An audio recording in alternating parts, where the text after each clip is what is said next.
Now let's look at 5 essential Twitter tips, starting with Twitter lists. As the name would suggest, a list is a way to organize your followers on Twitter. But it's much more than that. You can also use lists that have been created by other people, so public lists, to pinpoint and find and target people to follow who are relevant to you. And subscribe to is where their lists are shown, but member of gives you some real clues. Because if it's someone relevant to you, they may be a member of lists of other relevant groups. So, for example, local businesses, in this case somebody in social media marketing, and I can go through, click on that particular list and see who the followers are and follow them. And on average 30% of the people you follow will follow you back within 24-48 hours, and the great thing is that there will all be relevant followers. So here I am in Justin's Choose Purple profile, and I click on lists and select member of. Now some lists can be very large, up to 5,000 members. What you're looking for is a reasonably small number. Here for example 46 social media people, and if I click on that and click on members, I can see who I haven't already followed and click the follow. Now 5 to 10 minutes a day, finding a relevant list, following 100 people, 30 follow you back. In a few weeks you could have a few hundred followers, and that's really important on Twitter because it's the followers of those followers that really widen your network. Somebody shares your message, they retweet, it could go to potentially thousands and thousands of additional followers. 500 followers equates to around 1 million to 2 million followers of followers. So it's really useful. Just one last point to note, not every Twitter account will have created lists. For example, here it's got a lot of tweets but no list created. So unfortunately from a PC you can't see the lists. What's interesting is that on Apple iPhones and iPads you can actually still see the list that they're a member of. So if you have a tablet to hand and you want to go through and find what list people are a member of, that's the way to do it. The next tip around scheduling could also apply to other social media platforms. The two names you see here, Buffer and HootSuite, are the market leaders in scheduling content. So you have a social media marketing campaign, you have a period of weeks, and you can actually schedule content to go out on particular times and days in advance. Incredibly useful. So just briefly to demonstrate HootSuite, here's the dashboard. You can see that I've got scheduled messages for Facebook, Twitter and LinkedIn. When you type in the composed message you can select what account it is that it will go to. You can pin more than one to the top, and you have the 140 characters. You type in the message as normal. You can add links and you can shorten them to a more manageable format that they can then be tracked within HootSuite. If I select shrink, and you can add attachments, but here rather than just say send now you can schedule, so you can select, and by default it would be the current time and date, so 1:40 p.m. in the afternoon. You can select it for any time you like in the future. Let's say 8 a.m. tomorrow.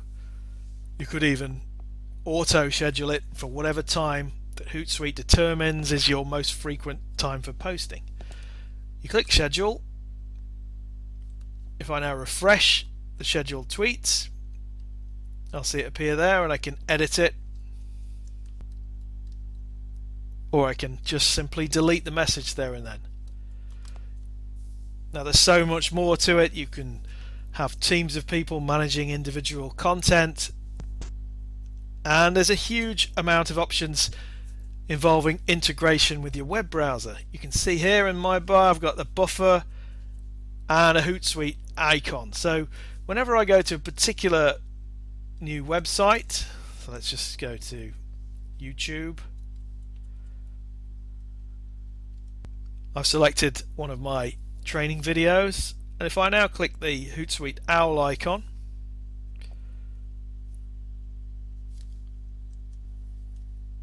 it's automatically picked up the message details, pre-filled it out, and I have the exact same scheduling options. So when you're looking to produce regular content and you don't have the time to sit down and come up with a list of content, just do it from your web browser, save it for future reference. It's a really efficient way to use Twitter and organize your social media. Now when it comes to Twitter, what are hashtags has to be one of the most commonly asked questions. In actual fact, it's really simple. A hashtag is simply a way to group together messages or tweets.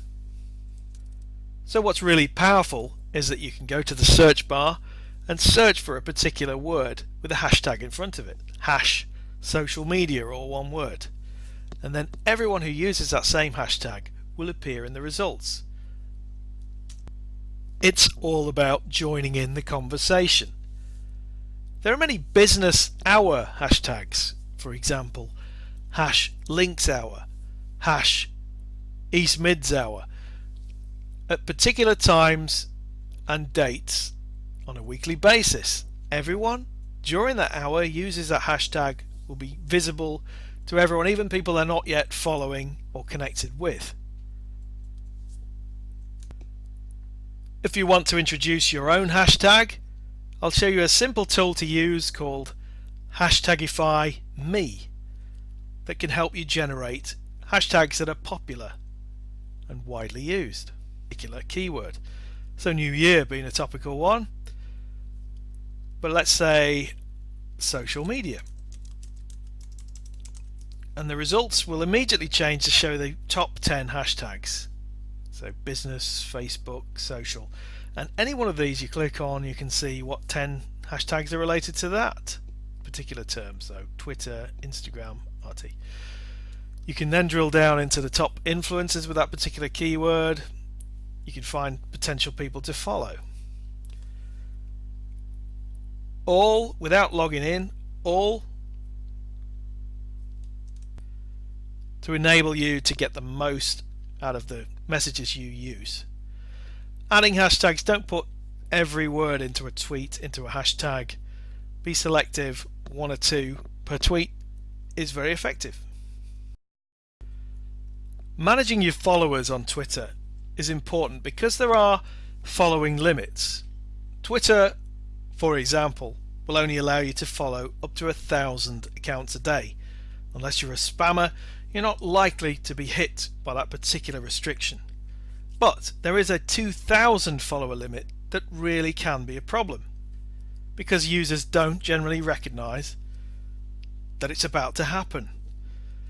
The logic being that if you follow 2,000 people, then you should have roughly the same, around 1,850, follow you back. When the follower limit is reached, this can cause some users to wonder how to deal with it, because simply going back to the people you follow and randomly unfollowing some could mean you upset some of your connections, because perhaps you followed them, they followed you back, and now you're unfollowing them. And lots of people use software to detect the people who've deliberately done that and unfollowed them. It's not good etiquette. Fortunately, there's a very simple and free way to sort this out. In fact, there's many products, but the one I use is something called Manage Flitter. Depending on how many followers you have, it should only take 30 seconds to a minute to go through and produce the list of people. The first result is not following you back. So all the accounts that you've followed, in this case over 1,000, that haven't followed you back. What I would recommend is you change the order to be the most from the most recent to the earliest you followed. And if you've just hit that limit, you can unfollow, and this is real time. You can unfollow all of those ones. There on the account you can see 7706, and I'll refresh the view and it drops to 7681. You can also look at people who are accounts that don't have a profile image, the classic egg, which is an indication they're not particularly active, any non-English speakers you don't wish to follow, any inactive accounts. You can unfollow by default 100 accounts, but you can increase that by, for example, following the Manage Flitter account. You get more unfollows per day. The routine would be perhaps every couple of weeks you unfollow a small number, and that moves you on past the following limit. The final essential Twitter tip is the use of images. What you can see from the slide is that any tweet that has an image in it occupies a much larger area on the screen. So just as with Facebook, where images are so important, Twitter images can really help your message stand out, and generally will get more interaction. Notice when you see the list of tweets, you can also see photos and videos. So you can just see only the tweets featuring photos and videos in one place. One final point to be aware of is that when scheduling images from HootSuite, it may be that the image does not display just the shortened link. Whereas on Buffer, for example, the images, by using the native Twitter service for displaying images, the images will be visible. So do bear that in mind if you're looking to schedule a number of images.